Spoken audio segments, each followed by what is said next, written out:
ஒரு கிராமத்தில் ஏழை விவசாயி ஒருவன் வாழ்ந்து வந்தான். யாருக்கும் தீங்கு நினைக்காமல் தன் மனச்சாட்சியின்படி நல்லதை மட்டுமே செய்து வந்தான். இறைவன் மீது அளவு கடந்த நம்பிக்கையும் பக்தியும் வைத்திருந்தான்.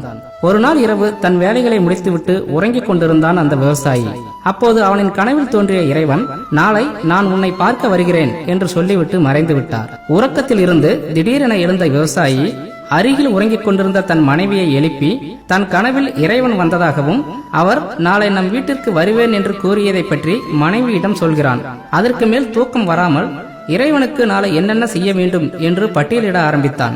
அறுசுவை விருந்து படைக்க காய்கறிகள், பழங்கள், மளிகை பொருட்கள், இறைவன் தரையில் அமர்ந்து உண்ணும் போது தூசிப்படாமல் இருக்க உயர்தரமான கம்பிளி, கடவுளுக்கு காணிக்கையாக சேர்த்து வைத்திருந்த உண்டியல் பணம் என்று எல்லாவற்றையும் அதிகாலையிலேயே தயாராக வைத்துக் கொண்டு இறைவன் எப்போது வருவார் என்று வழிமேல் விழி வைத்து காத்துக் கொண்டிருந்தான் அந்த விவசாயி. அப்போது தூரத்தில் ஒரு உருவம் தெரிந்தது. ஆவலுடன் அந்த உருவத்தை பார்த்து கொண்டே இருக்க அருகில் வரும்போதுதான் தெரிந்தது அவர் ஒரு பிச்சைக்காரர் என்று. வீட்டிற்கு வந்த பிச்சைக்காரர், ஐயா, உணவு உண்டு பல நாட்கள் ஆகிவிட்டது, பசியால் உயிர் போகிறது, எனக்கு கொஞ்சம் உணவளிக்க முடியுமா என்று தர்மம் கேட்டான். கொஞ்சம் பொருங்கள் ஐயா, இதோ வருகிறேன் என்று வீட்டிற்குள் சென்ற விவசாயி இறைவனுக்காக சமைத்த உணவை எடுக்கும்போது மனைவி தடுத்து, இதை இறைவனுக்காக சமைத்த உணவு, அவர் உண்பதற்குள் அடுத்தவர்களுக்கு எப்படி கொடுப்பது என்று கேட்க, விவசாயியோ பரவாயில்லை, இறைவன் ஒன்றும் நினைக்க மாட்டார் என்று கூறிவிட்டு அந்த பிச்சைக்காரருக்கு வயிறார உணவளித்தார். வயிறு நிறைய உண்ட பிச்சைக்காரர் மனதார வாழ்த்திவிட்டு சென்றார். நேரம் போய்கொண்டே இருந்தது. ஆனால் இறைவன் ஏன் இன்னும் வரவில்லை என்று மனதிற்குள் விவசாயி கேள்வி கேட்டுக்கொண்டே இருந்தான். மதிய வேளையானது. அப்போது ஒரு விதவை பெண்ணும் அவளின் சிறு வயது மகளும் விவசாயியின் வீட்டிற்கு வந்தனர். அவர்களை வரவேற்ற விவசாயி, நீங்கள் யார், எங்கிருந்து வருகிறீர்கள் என்று விசாரித்தான்.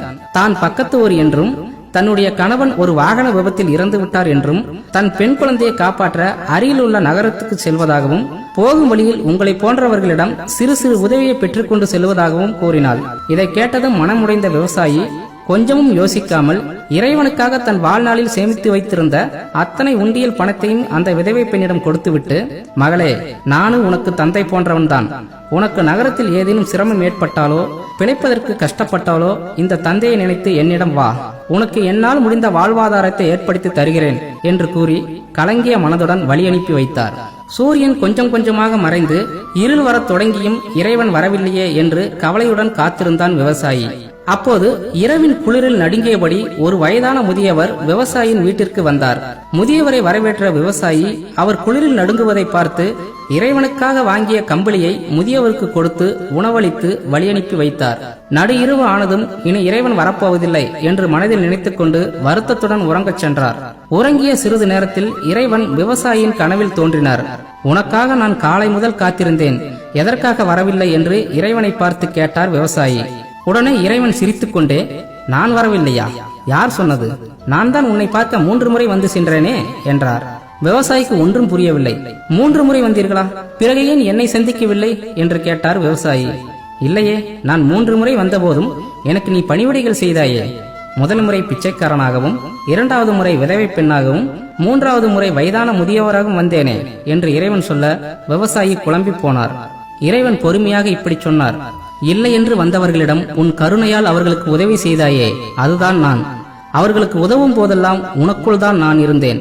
என்னை வெளியே தேட வேண்டிய அவசியமே இல்லை என்று இறைவன் சொல்ல விவசாயி கண்ணில் நீர் முத்து முத்தாக உதிர்ந்தது.